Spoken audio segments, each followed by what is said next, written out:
This video is brought to you by Surfshark. Surfshark is a VPN service provider that makes internet security simple and easily affordable. It encrypts all traffic to and from your devices, meaning that your IP address is kept totally secret. On top of that, it also blocks ads, malware, phishing, and all the nasties that you really don't want. We're just going to run through some features, but do stay tuned because there's going to be an offer coming shortly, exclusive to you guys. Now, I don't know about you, but during the kind of lockdown period, I've been spending a lot of time on Netflix. I'm exhausting pretty much every single show there is on Netflix. Sometimes you find that a particular program isn't actually available in your jurisdiction. What Surfshark can do is enable you to access those programs. Very, very clever stuff. You may wonder why I'm being so birdy about internet security. Well, you actually spend around 6 to 8 hours a day on average online. Well, I know I probably do, if not more. And every time you're online, you're sharing personal details with websites over hotspots. And it is really, really not a good idea to allow your personal details to escape out into the ether and be misused by criminals. Particularly when you're on holiday or traveling around, not so much at the moment, I guess, but when you're using hotspots randomly, thieves can actually hack into those hotspots and take your data out of that. So Surfshark will prevent that from happening. Not only that, but you can also speed up your internet. Ads, when they pop up, like pop-ups and all the rest of it, they actually use data. They're using up screen space and they're using up data. So actually you can speed up your internet and also minimize the amount of data you use on your plan. Little thing that companies do online, all these big online businesses, they will be assessing how much money you have and how affluent you are, particularly on things like flight websites. You will notice that actually, depending on who you are, how many times you've logged in, how many times you've searched it, you will get different prices at different times of the day, depending on what network you're joining. Surfshark will block that, meaning these companies don't learn anything about you and can't try to capitalize on your details and try and charge you more. Very, very key. Now, staying safe online sounds up your street. Use the code below to get up to 3 months free, or the equivalent of 83% off. That is a limited offer that'll only be around for a short amount of time. So get in the mix, stay safe online, and let's get on with the video because we've got a very cool car to look through today. So let's go.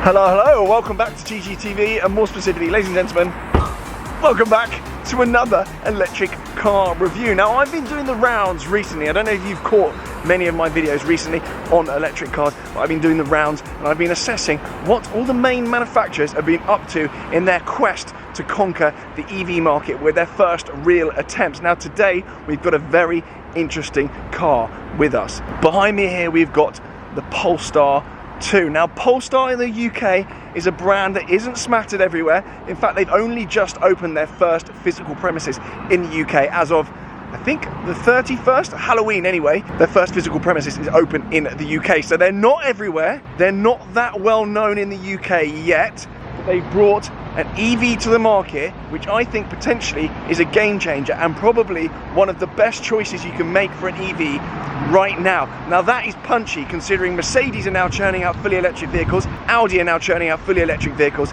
and BMW are as well.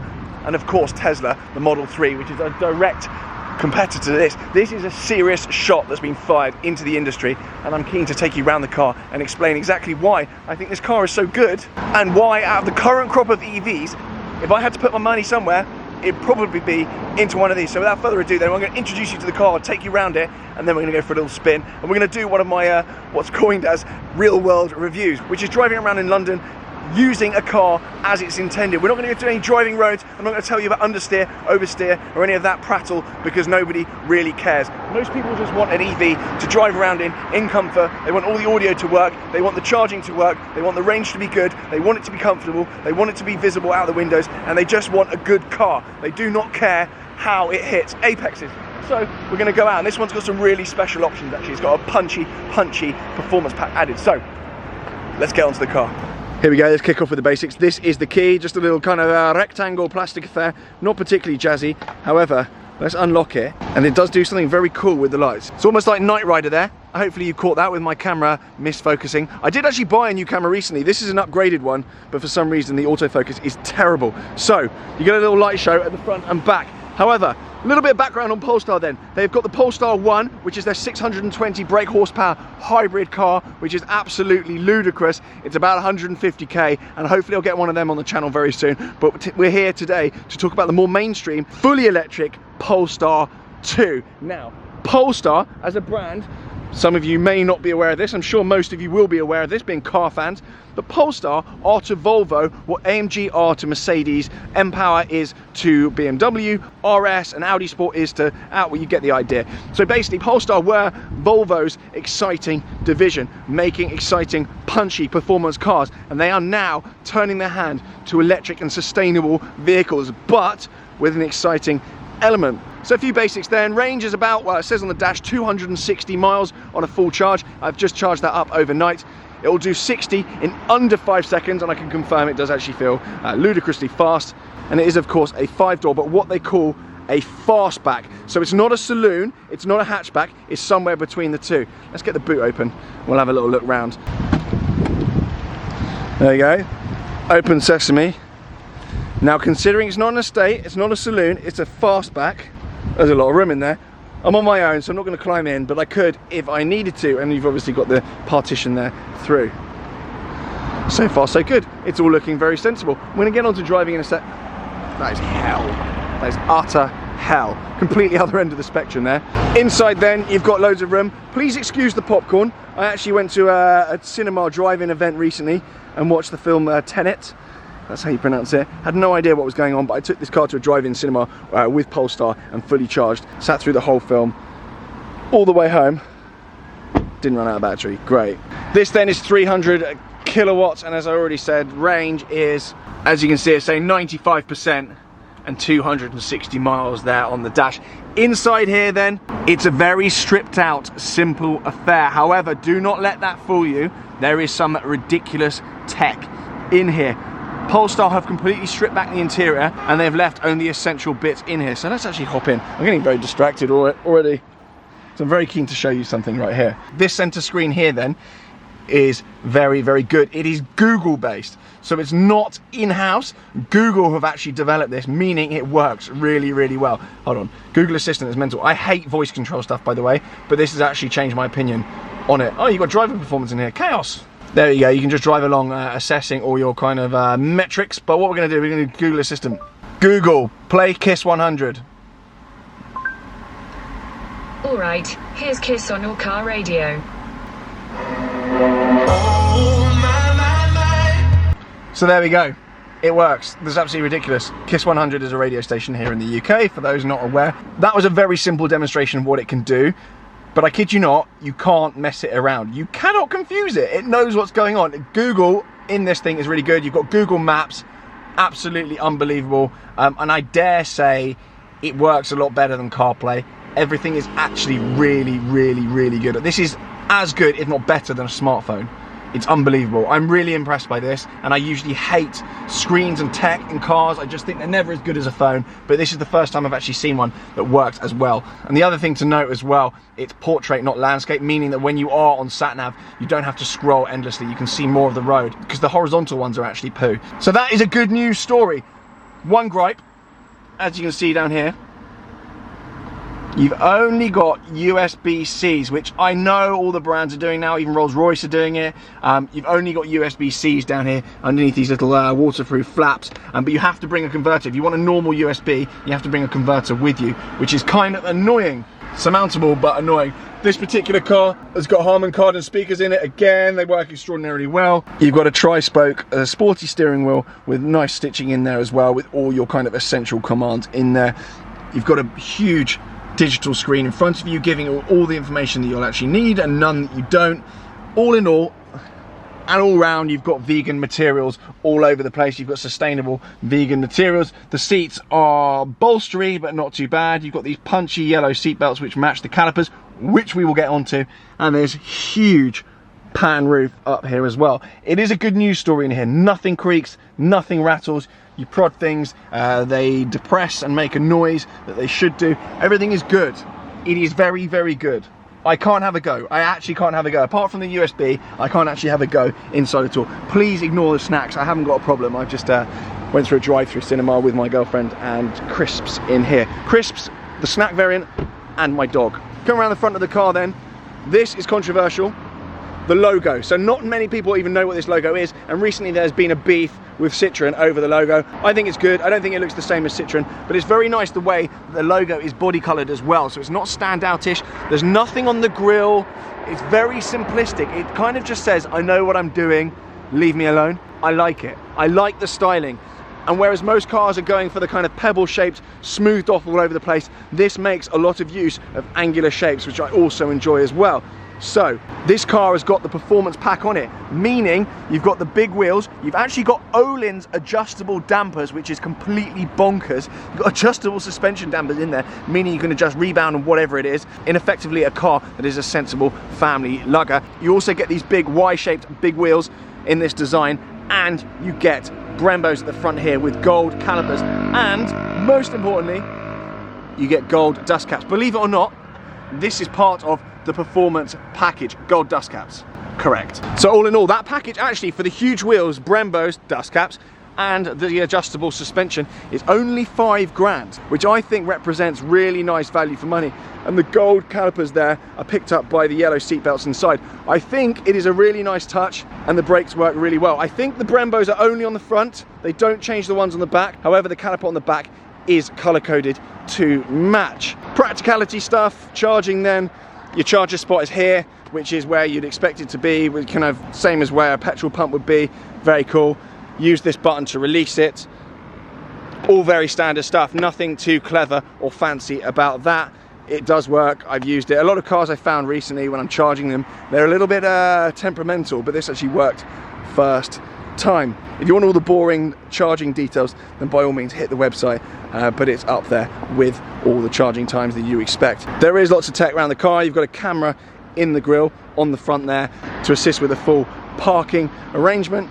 And one of the things I really like about this car is the fact, it's very simple, the fact that the wing mirrors here have got no kind of bezel to them. It's just literally glass and the mirror there, so no cameras and no kind of big bulky wing mirror. You've literally just got this really simplistic design, nothing more than you need, which kind of echoes throughout the rest of the car. I think then now it is time to jump in and we can talk about how much this thing costs, what options I would go for. It's very clever because when you get in, it knows you're in. You don't need to press start or anything like that. You just kind of, obviously I'll put my seatbelt on in a second, but you just pull this very nicely made gear lever back.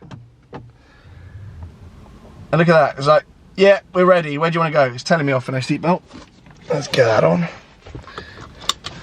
But then you're ready to roll. No ignition, no nothing. They just sit in, and then the same when you come out of the car, you literally just put it in park, you get out, and then the car knows you've got out of the car and it kind of just turns everything off, and then when you lock it, it just, yeah, great. Right, let's go for a spin. Let's go then, no warm-up needed. Off the bat, let's get out of here. So first impressions, quiet, comfortable, good, no squeaks, no rattles. It's not particularly jarring over bumps, and you've also got some really nice settings in the menu here as well, in the car settings, so you can adjust everything from the ambient lighting through to even how heavy the steering is. So you've got even light steering, heavy steering, standard.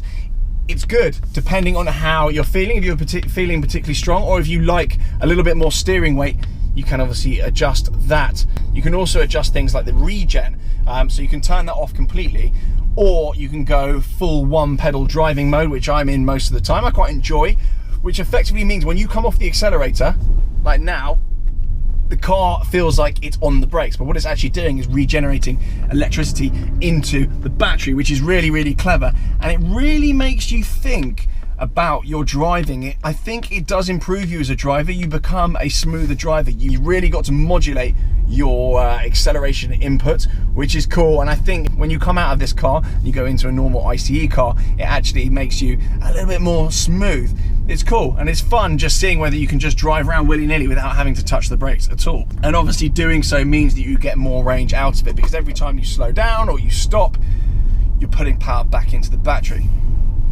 Like now I'm coming up to a left-hander, I'm off the accelerator, I'm turning in, and then I'm back on the gas again. No brakes whatsoever. Usual boring gripes with cars, things like Bluetooth connectivity, parking sensors, visibility. Bluetooth's unbelievable, it connects instantly, and it knows exactly what you want. I think that comes from the fact that it's basically a huge, really far advanced smartphone in the center of the dash. Hi-Fi, as I said before, is very good. Visibility is fantastic. You can pretty much see everything you need to. The back windows aren't great. They aren't great, but it's definitely a nicer sensation to drive around. You definitely feel a lot more alert and where you are compared to the Mercedes EQC, which I reviewed recently. I really didn't like that car. I hope I wasn't being unfair, but I just wasn't a massive fan of it. I wasn't impressed. And considering the size of Mercedes compared to a brand like Polestar, Polestar have nailed it. They've absolutely nailed it, and they've kind of made brands like Mercedes and even Audi with their E-tron, kind of made them look a little bit silly, considering the budget and the development that they've got at their disposal. And a brand like Polestar, albeit not a tiny brand, they have made them look a little bit silly. And if this is Polestar's first kind of foray into the electric world, I think good things are coming. I really do think good things are coming, because this is their first attempt. This arguably is going to be their worst car that they make. This is going to be their worst EV, and it is by no means faultable in any way, shape or form. I physically cannot fault it at all. Price starts at £46,000 in the UK. Obviously, if you add the big hi-fi and you add the performance pack, which is £5,000, it quickly does bump up quite quickly. In the UK, I think you get £3 off. Government grant for as long as that's going to last, who knows at the moment.